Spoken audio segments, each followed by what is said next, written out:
Welcome to another week of the Blakedown. I hope you all enjoyed the added player's perspective.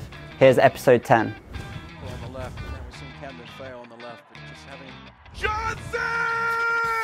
First thing I really like about this clip is that JJ alters his movement. You know, he first tries to receive in a line, it wasn't on, so he alters his movement. The second thing is the awareness to turn and know that the defender's coming. So when he does turn, he takes an added touch to get past the defender. The important thing at that stage is to take the space with the ball and not allow the defender to close the gap too quickly. So when he takes the space, he must just think, why not? And it's an incredible strike, and I'll be interested to see what he thinks as well from his player's perspective. He's found me in the hole, got a quick turn away from the defender, and there's acres of space for me to run into. Got a couple of touches out of my feet to steady myself and calm myself down a bit, and then just boom, just hit it. Whipped into the box, off this pad, Bruce! San Antonio FC the lead! When Escalante picks up the ball here, what's extremely important from Alex Bruce's movement is that he stays in between the left-sided centre-back and the full-back. This allows him to see the ball and the defender at the same time. You know, if he's ahead of the defender, he has to check his shoulder to see his movement and his whereabouts. Whereas in between the two defenders there allows him to have good anticipation skills for the mistake. What's extremely difficult to take a first-time shot back to goal. But he does it here, he slots it right into the corner away from the keeper. What a way to win the game for your team. Bend, back across.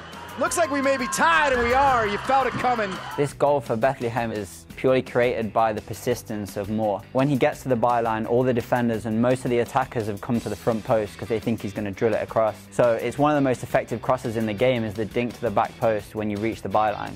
And that gives way more time on the ball here, and he's allowed to take a touch, compose himself, and then finish it. To the top of the box for Stauffer. One touchdown, and his shot is deflected. I really like the creativity of the set piece from the Red Bulls here.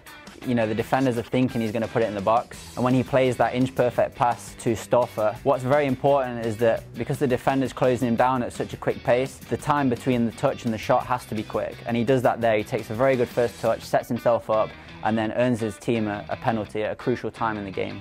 Spins twice around Calistri, finds Johnson. Johnson shooting, he puts it in! On Jason Johnson's goal here, he does a very good job of staying engaged in the play. You know, when Dia has the ball wide, he chops back. You know, a lot of defenders, attackers might think he's going to play the ball back, but he then chops again and plays an early cross. And what Jason has to do is make sure that he's constantly checking his movement, staying onside and trying to get away from the defender. So when the ball comes to him, the second stage of it is disguise on the first touch to give himself that extra yard to then finish it into the corner. And he still has a lot to do after the first touch, and he does a very good job of getting it through the defender's legs and underneath the keeper. I went a bit too far near post because I wanted to support T. Once I saw him went down the line, I kind of backed up around, checked my shoulders. Played a very good ball, beat three defenders. And at first I thought about hitting it one time, but taking a touch, since the defender was coming to me, taking a touch that way and hit it across the ball, like you're always told to do as a striker. That was episode 10 of the Blakedown.